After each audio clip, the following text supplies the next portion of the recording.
Eurasian Times, 6 March 2023, China can fall apart.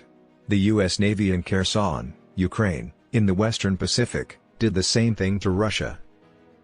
Logistics and staying alive in long wars with an equal opponent have once again gotten the attention of military leaders. This could mean the US is preparing to fight with China in the Western Pacific. The US has known for a long time that it can't resupply its ships, while China can easily keep fighting from home. US military commentators have pointed out this weakness, and experts don't think the US will win. Admiral Gary Roughhead was the past Chief of Naval Operations, CNO, of the US Navy. In June 2020, he gave a famous speech to the House Armed Services Committee.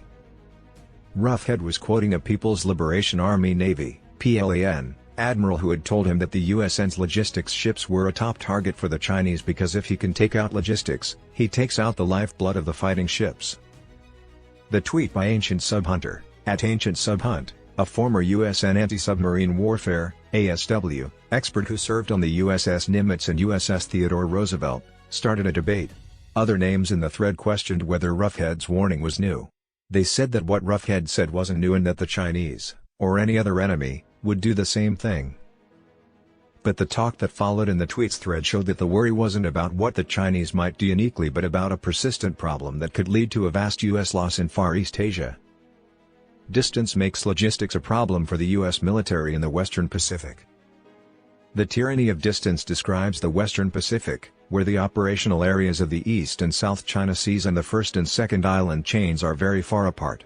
This makes it easy for the Chinese to hit the boats that supply the US Navy's fighting ships with fuel, food, and weapons.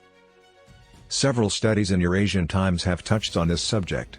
It is the biggest flaw in the US military's plan to fight China in the Western Pacific. The Force Design 2030 Expeditionary Advanced Base of Operations (EABO), Distributed Maritime Operations (DMO), and Ghost Fleet Overlord were made by the US Marine Corps and the US Navy. The Rapid Dragon program of the US Air Force, USAF, sends hundreds of cruise missiles from modified cargo planes at Chinese radars and sensors. But these concepts of operations, CANOPs, are still being worked on and are a long way from being ready. The USMC Zibo/FD 2030, on the other hand, is slowly coming together. The current war in Ukraine showed how enemies could attack long supply lines. In November, Russia pulled out some of its troops from Kherson, west of the Dnieper River. This was because Ukraine was hitting the thin Russian supply lines that fed its long-range gun and rocket fire systems. Based on what Roughhead said, China will try to do the same thing. U.S. supply ships and forward operating bases.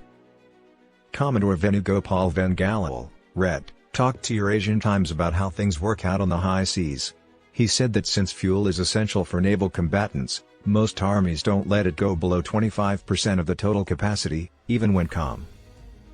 For example, a warship at sea would need to refuel every 3 days. Fleet replenishment tankers refuel ships in the middle of the ocean. They also carry essential spare parts and gear, some can store limited ammunition.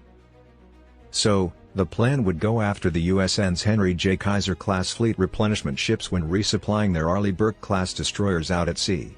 The plan has plenty of missiles and fuel to fight the US fleet until it runs out. Full-fledged and forward operating bases make it easy for the US Navy.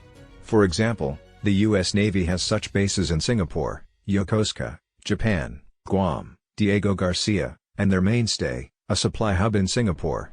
But fleet support ships work in the active area, and their job is still essential, Vengalal said. US Navy and US Marine Corps disagreement. The U.S. Marine Corps needs the USN's amphibious transport vessels to fight China inside its dense anti-access/area denial, a 2/AD, bubble in the Western Pacific. This is part of the U.S. Marine Corps island-hopping plan. But the two forces don't agree on how to buy things. For example, the USN wants to stop buying the San Antonio-class landing platform docks, LPD. The USN wants 24 to 28 landing ships, but the Marines want a fleet of 31. China likes to make strategic comments and put psychological pressure on the leaders of its enemies, so it would first attack the supply bases and ships. This is a bad situation for the U.S. military leaders, who would no longer be able to keep up operations and see any more fighting as pointless. Such impossible limits on the power to make decisions help China because it gives it more political power to end the war in its favor.